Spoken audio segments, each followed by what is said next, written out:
us now to talk more about how young people may influence this year's U.S. election is Mary C. Curtis.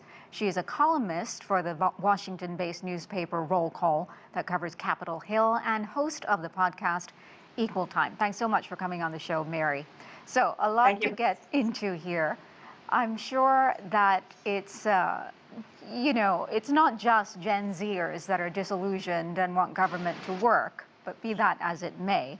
Can you help hone in on what some of the big concerns are among Gen Z and millennial voters going into this election, and how are they different compared to some of the top concerns among older voters? Well, we see that there wasn't a lot of excitement when they had two older white men as candidates. So you have had that resurgence of interest since Kamala Harris, the vice president, has become the Democratic nominee. But they still are a little bit disillusioned. They want to have some answers. Now, we know that the economy is very important. A lot of these are young people who worry about getting that job, being able to start a family, being able to afford that first house. And so we see Kamala Harris talking about giving first-time home buyers a boost.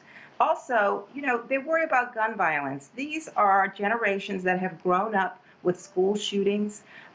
They really, they have to worry about these things. So they definitely want something to be done for that. We see a lot of young activists honing in on that. We see the environment and climate being a big issue, which makes sense. This is the world that they are inheriting, and they want to make sure it's taken care of. And then, as we've seen on the college campuses, we've seen the demonstrations about the Israel, the Hamas war, and many folks, a lot of the young people particularly question the United States' commitment to supply weapons, to Israel. So they're looking at that, and we see that while both President Biden and Vice President Harris talk about supporting Israel's right to defend itself, we've seen Vice President Harris talk a lot more about making sure there's a two-state solution and that they will protect the people of Gaza. And then, of course, particularly for young women, of course, the abortion issue and reproductive rights, that's definitely on the ballot. We've seen activism since that Dobbs decision overturned Roe. And Vice President Harris has been very open about talking about that as a big issue. And you do see that gender gap among younger voters quite a bit that people have talked about, where it seems like some younger white men in particular are becoming more conservative and leaning toward Trump, and younger women are becoming more liberal. Mary, we mentioned the UC Berkeley study finds that younger generations like Gen Z and millennials are generally more pessimistic about government actually being able to make a positive change. You alluded to gun violence, and enacting, sensible gun laws is something that we've been waiting and waiting for. It hasn't happened yet. How might that and other issues affect voter turnout among that cohort? Well, yes, the candidates still have something to prove to them, that they're not just going to talk, but they have policies that they will try to enact, because they have seen Congress deadlocked. They've seen talk about immigration and immigration reform, and that's been deadlocked. They've seen other policies on gun violence, background checks, which shows that most Americans are in favor of. That's been deadlocked. So I think they have to see commitment to actually do something, because as the report said, usually younger voters vote at a lower rate than other voters. So, many of them are on college campuses. And so some states have made it more difficult to vote with your college ID, this kind of thing. So if you have to get over some hurdles, you have to have that impetus that something is going to be done by politicians. And which generation is seeing more voters registered to vote, in your opinion? And does that have any significant favorable impact on either party? For example, are registered millennials and Gen Z necessarily leaning more Democratic?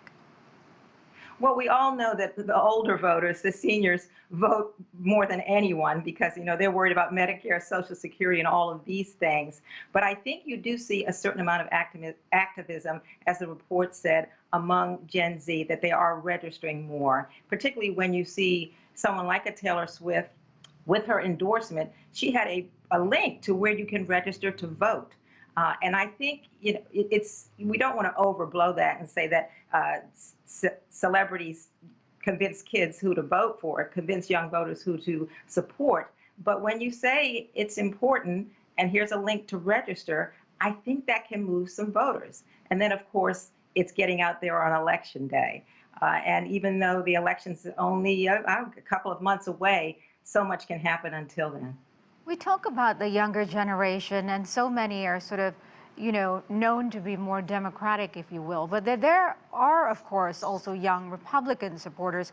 What policies could be swaying them to vote for Donald Trump, or at least consider him right now?